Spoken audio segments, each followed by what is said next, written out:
Que la bénédiction de Dieu le Père, de Dieu le Fils et de Dieu le Saint-Esprit soit avec vous et avec toute votre famille. Soyez les bienvenus dans cet espace sacré. C'est un temps que nous séparons pour nous connecter avec l'Éternel.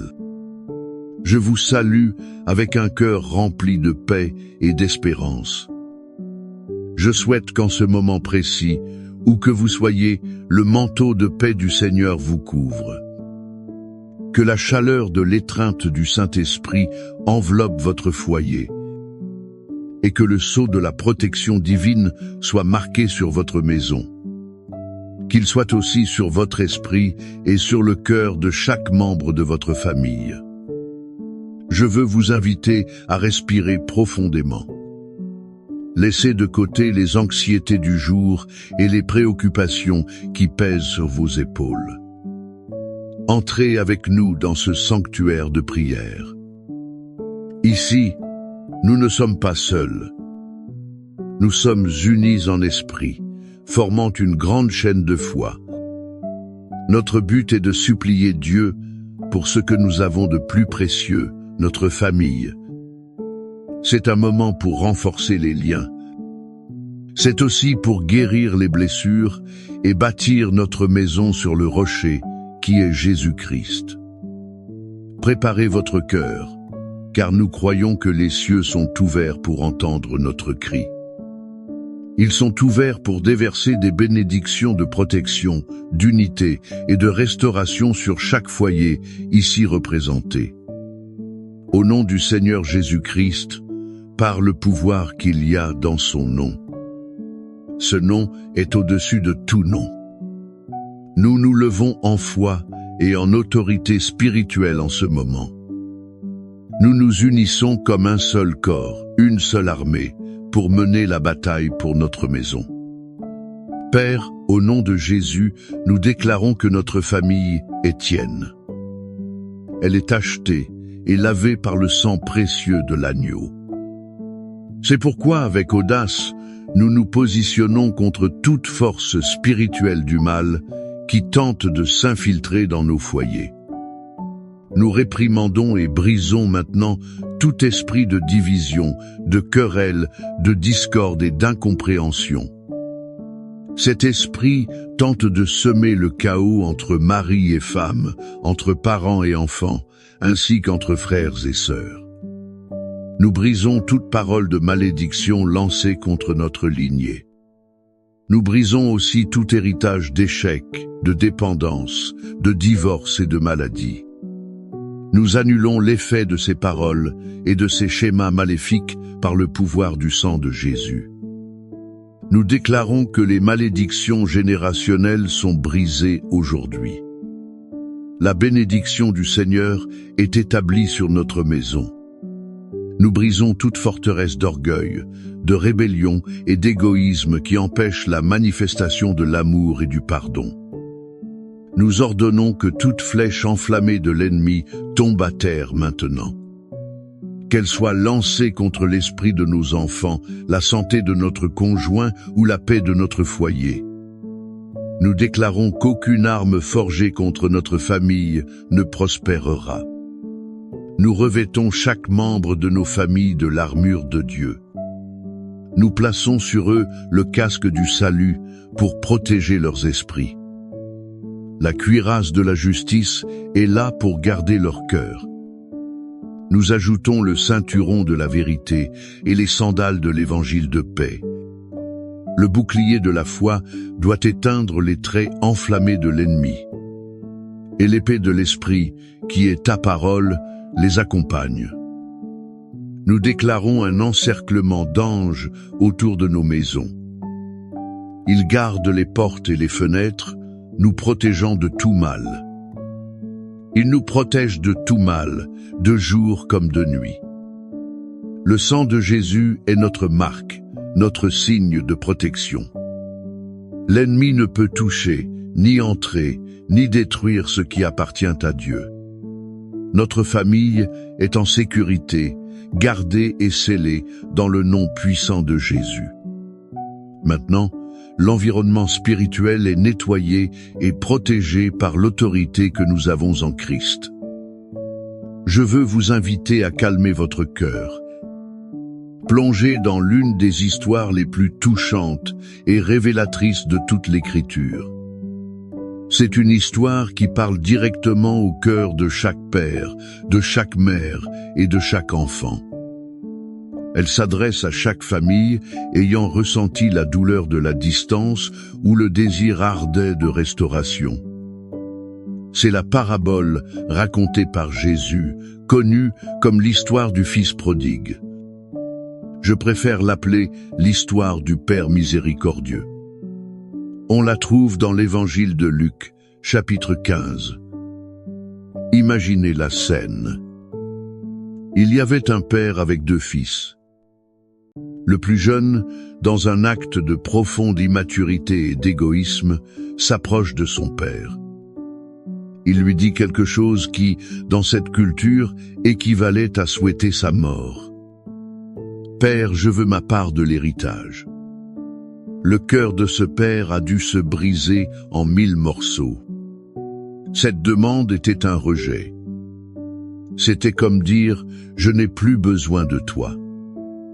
Ou encore « Ton argent m'intéresse plus que ta présence ». Et pourtant, le père, dans un acte d'amour douloureux, accède à la demande. Il partage les biens. Quelques jours plus tard, le fils rassemble tout et part pour une terre lointaine.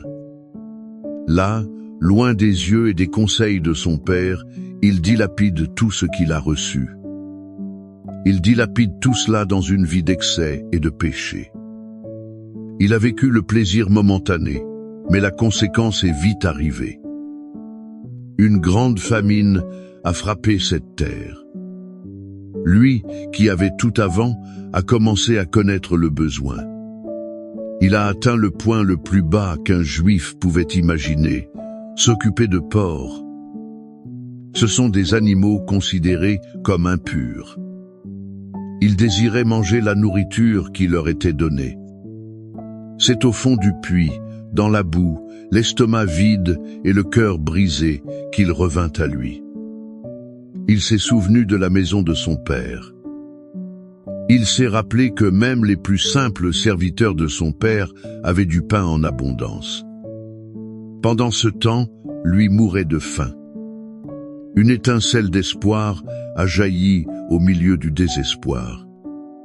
Il a décidé « Je vais retourner chez mon père ». Et ici, mes frères et sœurs, se trouve le cœur du message pour nous. Pendant que le fils était loin, que faisait le père?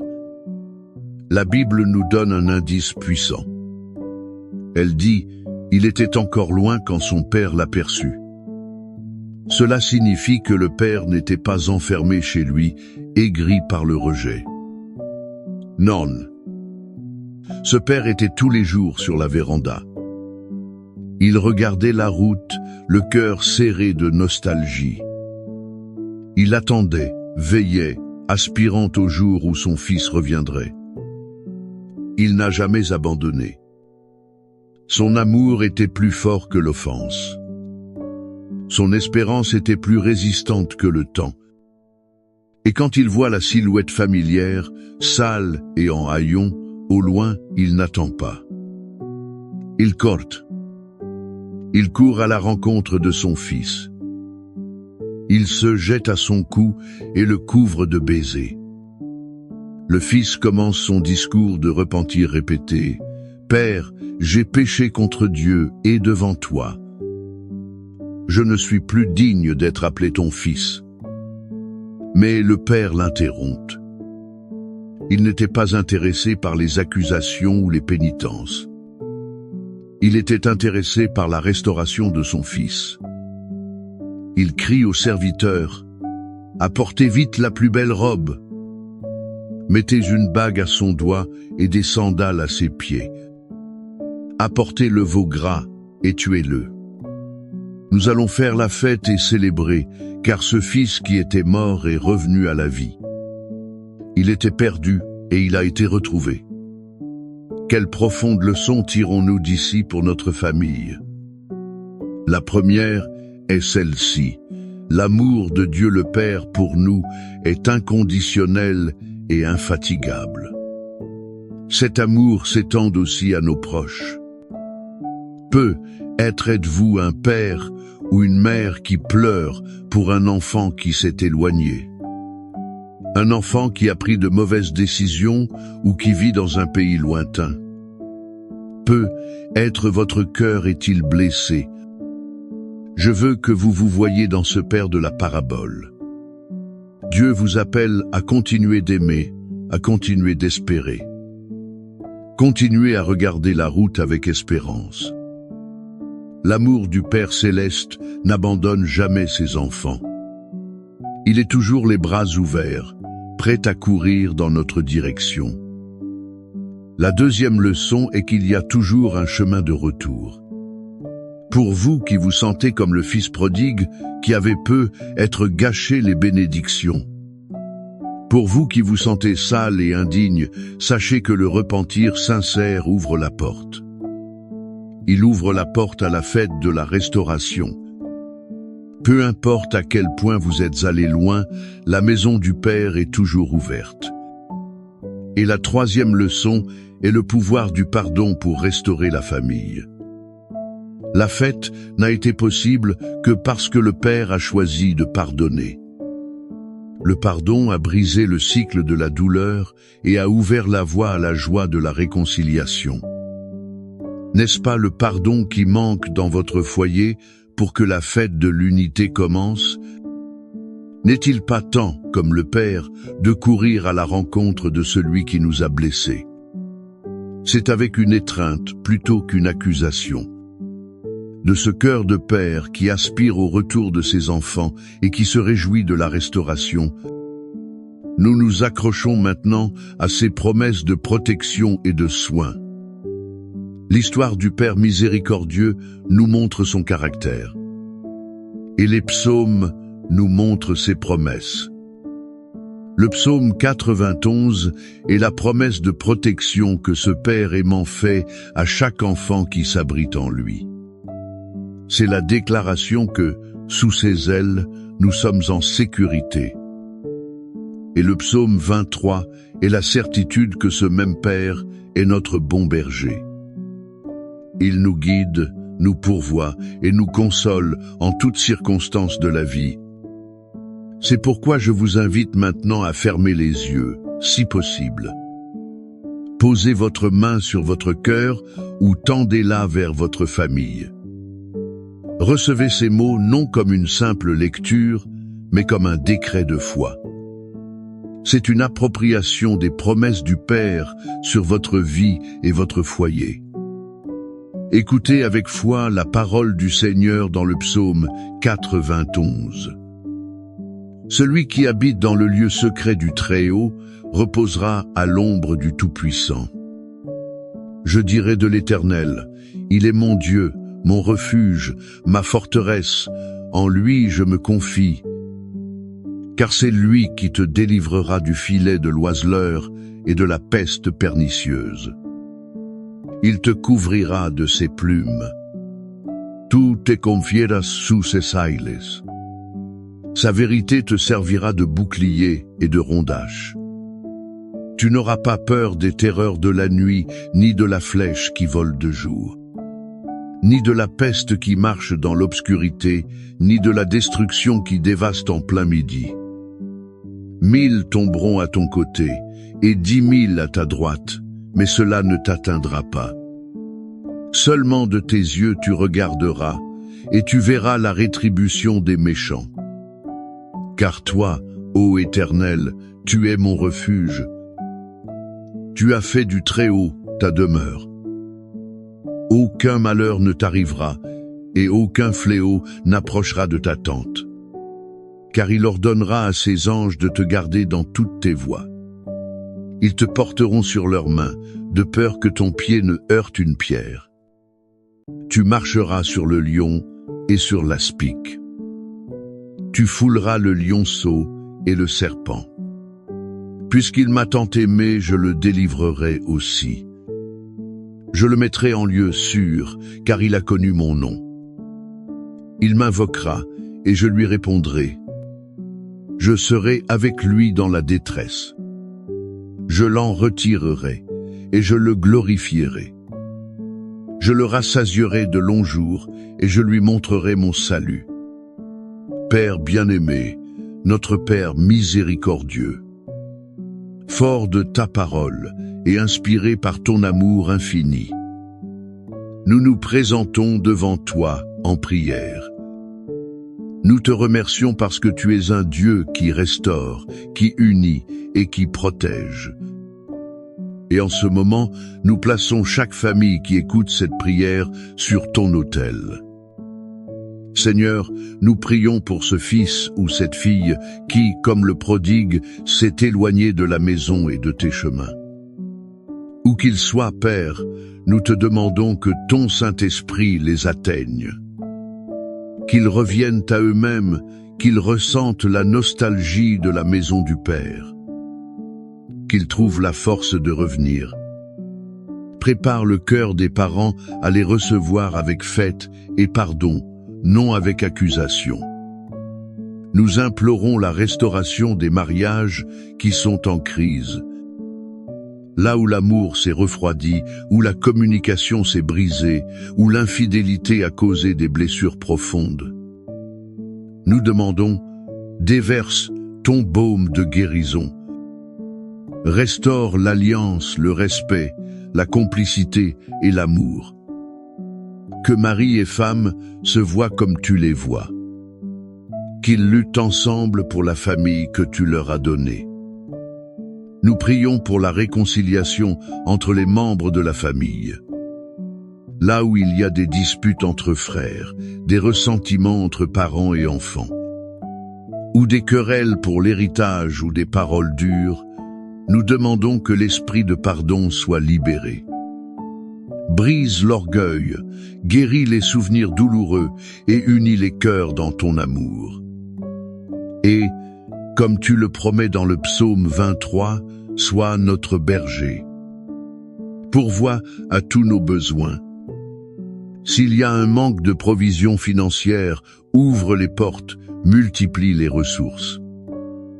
Fais en sorte que rien ne nous manque. S'il y a une maladie dans le corps ou l'âme de quelqu'un dans notre famille, nous déclarons ta guérison sur eux maintenant. Que toute douleur, toute maladie, toute dépression, toute anxiété soit réprimandée. Qu'elle fasse place à ta santé et à ta paix qui surpasse toute intelligence. Nous te demandons, couvre-nous de ta protection promise dans le psaume 91. Délivre-nous des accidents, de la violence, des maladies et de tout plan du mal. Que notre maison soit un lieu de paix, un refuge sûr, une anticipation du ciel. Maintenant, je veux vous inviter à un acte de foi. Écrivez ici dans les commentaires le nom de votre famille ou votre demande de prière spécifique. En faisant cela, vous ne faites pas que taper des mots. Vous libérez votre foi. Vous vous unissez à ce puissant courant d'intercession. Nous allons prier pour chaque nom, pour chaque demande. Nous croyons que Dieu entend et répond aux cris de ses enfants. Que la grâce de notre Seigneur Jésus-Christ, l'amour de Dieu le Père et la communion du Saint-Esprit, qu'il soit sur votre vie et sur votre maison. Que vous sortiez de ce moment de prière avec une foi renouvelée. Sortez avec un cœur rempli d'espérance. Et avec la certitude que le Père prend soin de tout. Que la paix de Dieu, qui surpasse toute intelligence, garde votre esprit et votre cœur. Que l'unité soit restaurée, que la protection soit une réalité. Et que la joie du salut inonde votre foyer, aujourd'hui et pour toujours.